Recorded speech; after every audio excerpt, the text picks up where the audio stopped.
So today we're working on a 2000 GMC, I guess you'd call it a Blazer. It's a little snow covered, was towed in for a no start, no crank condition. No sound from the starter relay. This is the starter relay here. No power to the crank fuse, which is this 10 amp fuse here.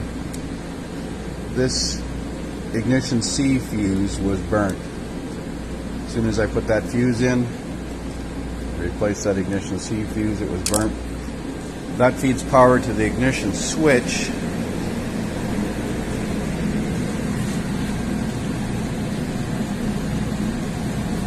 That sends power to the start circuit. So now it cranks and runs, but the question is, why did that IgnC fuse burn?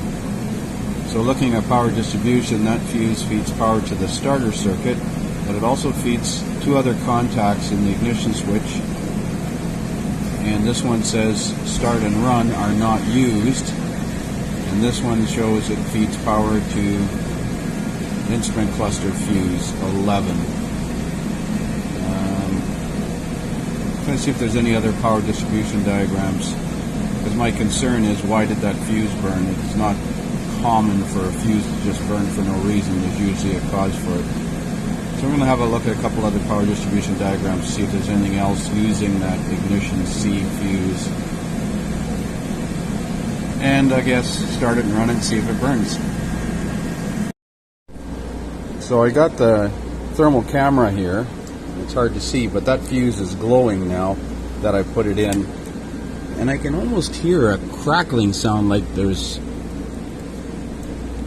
a wire shorted the ground, but I can't pinpoint where it's coming from because my furnace is running. But definitely that fuse is hot, and I think there's something going on here with that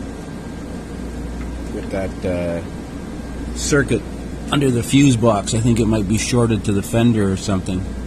Let's see if I can pinpoint where that sound's coming from. Key is off, and there's a crackling noise going on here, like something's about to catch on fire. That could be a good thing for this truck.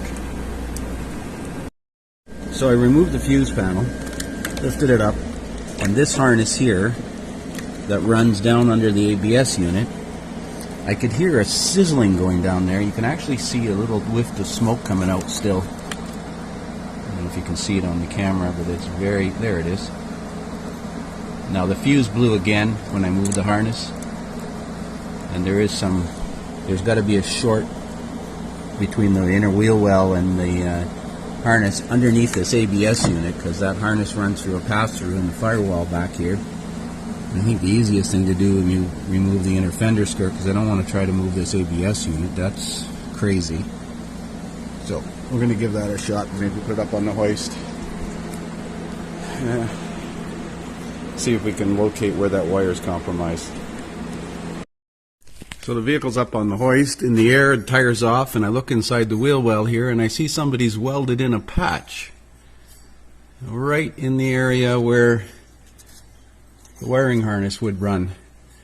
I'm not sure this inner fender is going to come out that easily. It looks like I'm going to have to take out some other stuff, but I think that's better than trying to take out the ABS module, ABS assembly.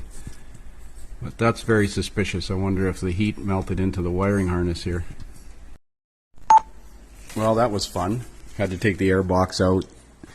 But it looks like the problem is right where the ABS unit and the wiring harness was underneath that ABS unit here. You can see the wires have been rubbed through. Now the top of this ABS unit is not secure to the fender, so it was bolted to the inner fender here, but not to the outer fender, so it was probably falling down and rubbing on this harness.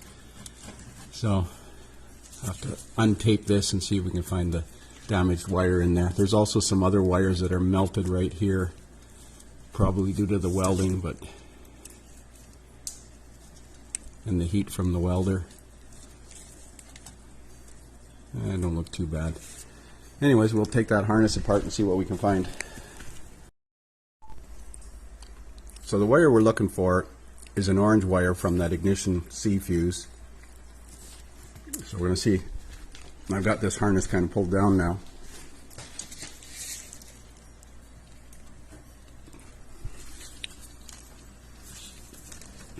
It's definitely an orange wire and that's compromised. So that's where the problem was, right on this bracket here, because the upper part of this ABS module was not, or ABS assembly was not secured to the fender. So open the harness, cut the tape with a seam ripper. There's one orange wire that's burnt off, another orange wire which I believe is the one from the 20 amp fuse to the ignition switch, which is compromised. Another orange wire in here which is damaged, and the blue wire. So we're going to repair all these wires, secure and tape everything up, and put it back together again. So there's 4 wires spliced, the blue wire, orange wire which comes from that fuse, and 2 other lighter orange wires which I'm not really sure where they went. All the rest of the harness looks good, so I'm going to tape this harness up, fix those other 2 wires that looked a little bit compromised as well, and put it back together again.